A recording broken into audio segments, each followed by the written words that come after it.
The eagle and the condor, talking about two groups of peoples, nations, federations, confederation, they call them. The Confederation of the Eagle is from Nicaragua, whose original name is Nican Anahuac, means up to here is Anahuac. And the Eagle nation starts there all the way to the top of this world. And from there below, it's called Tawan Inti Suyo, and it means the four corners of the sun in South America, which is a condor nation. Okay, now those condor nations, as far as prophecies and things like that, people talk a lot about these things. But you know what? I'm not too sure about that because I have not seen one personally myself. But I do know there were confederations, federation of nations, and they all have one thing in common though: eagle and condor. That the sun is like a good father who gives light and warmth to everything and everybody alike. And the earth is a good mother who gives food, clothing, and shelter to everything and everybody alike. Food, clothing, Father, son, mother earth, brothers, and sisters. Nasa kamati. Machika tiawi. Soldier, keep on marching on. On the far side over here is another old-time associate of mine. I've known Mazatzin Acosta for 12, 13 years now. I've met him at the United Nations also. He has opened our first ever embassy in Mexico. And he is, yes, Mexico. He is responsible for Mexico, Central, and South America at this point until we open the other 3 embassies south of the border, and then we'll lighten his load a little bit. Mazatzin and I have known a long time, and I want to say he is one of the top 3 foremost authorities on the Aztek calendar in the world. He is. He has been on many, many programs. You can look him up on YouTube. One of his pet projects that FANA is working on with him in conjunction now with the state of the African diaspora is the reacquisition of the Codex Borgia. And we want that back because the Vatican took it and we need the last 15% of it so that we can decipher the rest of the calendar and understand what's going on in the sky. And he is after that, and FANA is 100% behind him. He is our cultural attaché for repatriation and reacquisition of antiquities. And he will be reclaiming everything. Qualitonali, querido Temovica, non chanplaca, newa Mazatzin, Azteca Yolocali. And when Yolopaki, Ikoak Nevisita. I said, good morning, how are you doing? My name is Mazatzin, Azteca Yolocali. Mazatzin means deer. Azteca Yolocali means the house of the Aztec heart. Okay? And it's good to see you. I said, my heart becomes happy when I see you. So it's good to be here with you. Good to have you with us. Thank you very much. We appreciate you taking the time to share a little bit with us. So if you could just give us a little bit of your background, your ancestry, a little bit about where you grew up and things of that nature. Well, sure. First of all, I want to give thanks for this beautiful day. This beautiful day that we're on today. Today is the day 3 flower, the Shochi, on our beautiful calendar.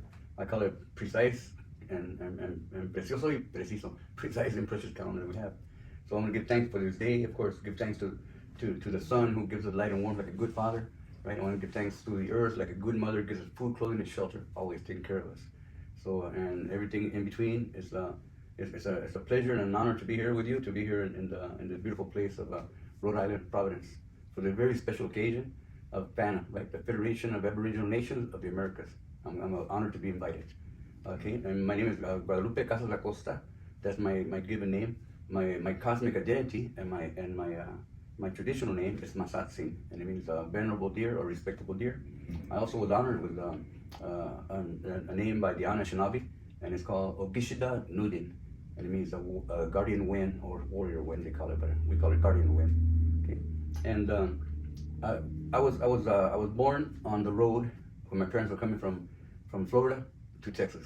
Okay, and I was born in the state of Louisiana in a small town called Independence. So I figure I've been on the road ever since and independent ever since. So that's where I began my journey upon this earth. And then I was raised the first 7 years of my life. I was raised in Austin, Texas. That's where my family was at. My parents were both born in Texas. My father in Lytton Springs, Texas, and my mother in San Antonio. Okay, and their parents, my grandparents, are from Mexico, mainly from the state of Coahuila and the state of Tamaulipas in Mexico. My 5 brothers were born in Tamaulipas, Mexico. But when my grandfather transcended, when he passed away, my parents decided to come back to the States. and because they had been coming before to work and things like that. And so that's why I was not fortunate, I believe, to be born in Mexico, at this time. But nonetheless, growing up in Austin, Texas was a beautiful time for me. And my father was in construction, but then for the health of my mother, we moved to California to begin with, and we began on the farm worker road path, you want to call it. So we went to many different states, as farm workers, following the crops and things like that. And they had been doing that before. That's why they were in Florida and coming to Texas. So I really had to me that was great.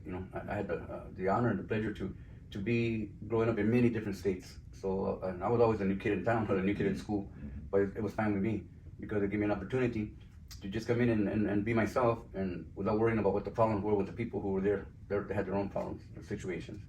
So that was real interesting.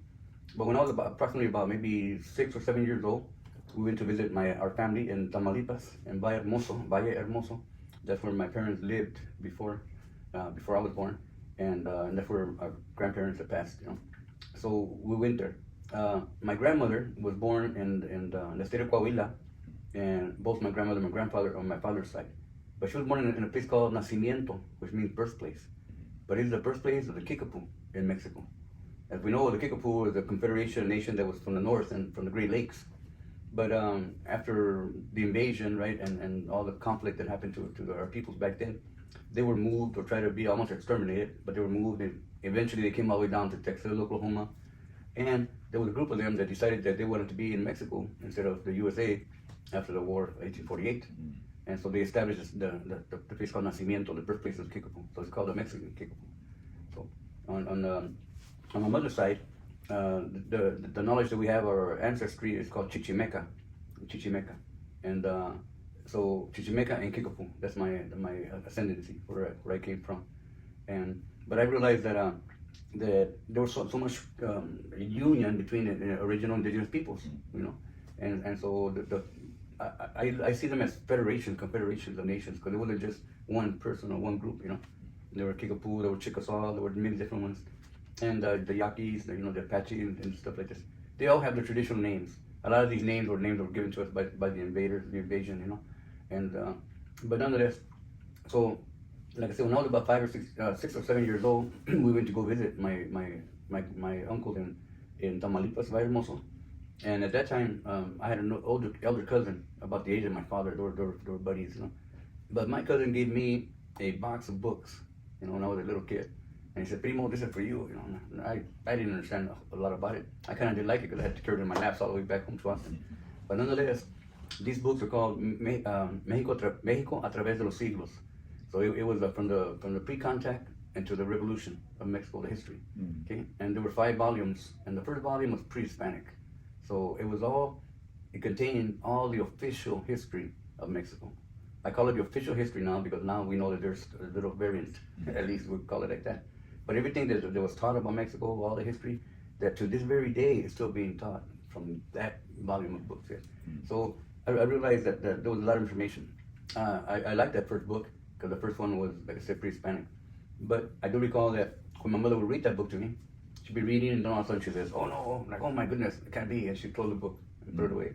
And I said, "What's going on here?" And I was like, "Mom, my book, I want to see my book." And she'd bring it out and be reading, and she said, "Oh no," she closed it up. So I knew there was something wrong. I mean, at that time I could feel there was something happening there that it kind of made my mother feel uncomfortable, something that she couldn't accept, And I realize now, that as I'm older, of course, I realize now that that was because of the way the story was written and the things that were written about our ancestry,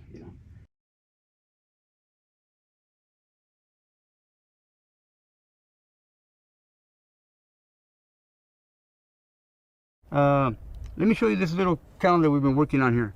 This is thanks to my sons, Abel Coscacuali, the condor, which most of you know, and my son Ernesto Che Yecoat. Yecoat means 3 serpent. He was born on day 3 serpent. Something very interesting. December 21st will be the day 3 serpent. So he's pretty excited. He's going to be joining me in Chichen Itza to welcome the sun that morning when he comes up. Okay, but him and Coscacuali, they helped me put this together. After 20 years of my work, my study, when they came into my life, returned back into my life, we were able to put this thing together. What we did here, all these images that you see around here, all these images are original images. They come out of the ancient codices. This codice is called the Codice Borgia, that I always say is being held hostage today at the Vatican Library. But you know, we'll rescue it someday. But meanwhile, we're going to use it. So all these images are from the codices that the Europeans have dated at least 2,000 years old. Okay? But between these images and the calendar system that we see here, there's 1,500 years between these two images here. Okay? And the calendar system is a culmination, that's how we can say that, it's a culmination of all the calendar systems. So we have here all these images. It's what has been called the pantheon of 1,000 gods of the Aztek pantheon, they say. But you know what? None one of these names is God. None of their functions is of God. These are natural elements and concepts. But it does tell you how to walk in 13-day cycles. 13-day cycles that we talk about. So we have the 13-day cycles here. There's 10 and 10 on this side. That's 20 times 13. That gives you 260 days, which is equivalent to the gestation period of the human being. That's a human cycle. So we're just a number, and that's reality. You know, I'm number 1, by the way, you know, because I was born on the day 1 Flint, okay? And I can see my 13-day cycle right here. Maybe you can see that right here. In my 13-day cycle, when I learned this 13-day cycle, I found out there was a lot of potential in this little piece of time. You know, it had nothing to do with me. I didn't put it there. I just came in at that time. But if there was potential there, then I wanted some of that potential, okay? In other words, I have access to it. And everybody does too. So everybody's born in one of these 13 pieces of time, because it's not about us, you know. I say it's no different if you're, you know, George Bush's cousin or Osama bin Laden's brother. It doesn't make a difference here, you know. It's not about what you look like or where you come from. It's about humanity, and we're all in this together, okay? So what we did here, we call it the ancient Mexica chronological system, a human experience towards personal transcendence with global consequences, because we believe that we can become responsible with all the potential we possess. Okay, so this is a new calendar. It's been called the calendar that's going to take us to 2012 and beyond, because we're hoping people come back together and start using the system. You know, the calendar does not end. Here we have 13 numbers from 1 to 13. So the numbers are related to these images. Today we're in the day Olin, and the number is 8. So if you go back 8 days, 1, 2, 3, 4, 5, 6, 7, 8, you come to the right here to the dog. You know, so when you see the dog, you can come and find him. And here he is right there, the dog. 1, 2, 3, 4, 5, 6, 7, 8, and there's Olin. So we know exactly where we're living at this piece of time. Now, one thing that really blew our mind is the fact that we found these images up here on top. These right here. They go, there's 20 pieces of them. We found those in 3 pages out of the codex. Okay, and guess what? That's a 24-hour piece of time. These are minutes. So they were traveling in 72-minute cycles. So there's a clock here. Okay, and there were times for creativity, activity, reflection, activity, and creativity. And it repeats itself. So not only did they know how to respect time, but they knew how to take advantage of it. We say win it over without abusing it, okay? So they're divided by 4. So there's 18-minute segments right here in this calendar. You know, if you go to our website, aztecayolocali.com, you'll find that we're moving in these segments. You can see that happening today. So we want everybody to use it. We're not trying to tell them to become into our culture. We just tell them, hey, we got a clock that really works, you know. You want to use the best clock in the world? Get back to system. Everybody's got their own culture, their own traditions, their own wise and ancient wisdoms. Use them, respect them, and protect them, and share them if you like. But meanwhile, get back into the rhythm of the earth. That's what these grandfathers did. And they never said, by the way, it's only for Montezuma or Pancho Villa or Mazatzin. They said a human being will walk in his mother's womb 13 times 20 until he's developed into a human being. So you're born in a particular cycle. So if it's important to make you develop into a human being, then why wouldn't it be important when you are a human being? I say, let's get back to the rhythm of the earth. Tlazokamati, we miak, tequitlani miak chikawalisi, we kwaliotli, and when noyolopaki, ikwak nemisita. I said, I wish you a lot of energy, a good road, and my heart becomes happy when I see you. Tlazokamati. One thing I can recall, growing up in Austin, Texas, it was very, a lot of fun.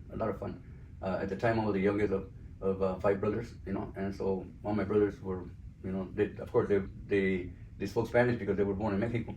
But however, by now they were in Texas and they spoke English and everything. So when I went to school, when I began school, I was bilingual.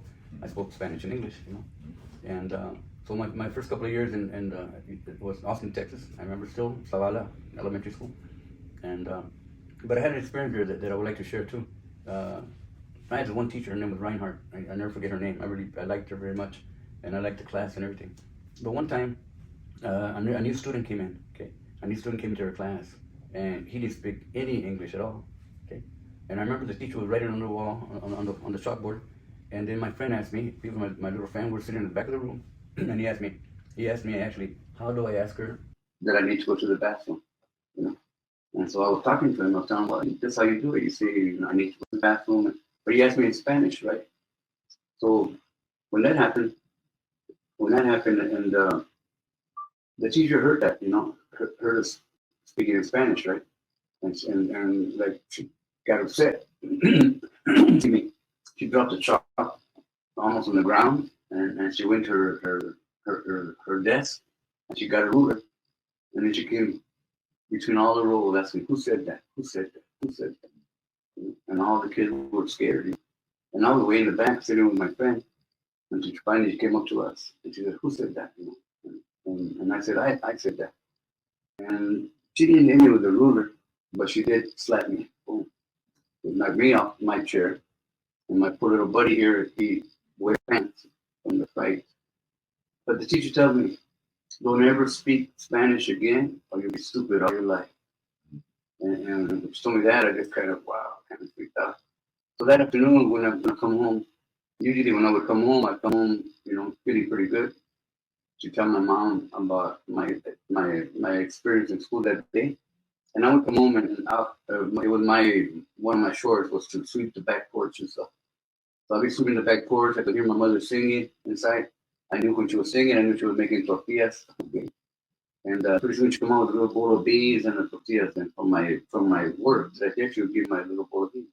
This time she comes out, and I'm not so happy. I'm sitting there, like I don't want no beans, And she told me, ¿qué pasó? Like, what happened? And I look at her and I think, my mom is stupid. She speaks Spanish, And then when my father would come home from work, I would always run to meet him and greet him, and he would have we call him like a taco paseado, like a taco that had gone to work and come back. Give me what he had left for work. But this time I'm sitting right there, and my father comes up to me, says, "Mijo, buenas tardes, ¿qué pasó? ¿Cómo estás?" And I said, oh, man, my dad is stupid too. Mm-hmm. My uncles came over, and they were able to speak in Spanish, and I'm thinking, wow, man, I'm living in a bunch of stupid people. Because of what they told me, It took me a while to get over that. Soldier, keep on marching on.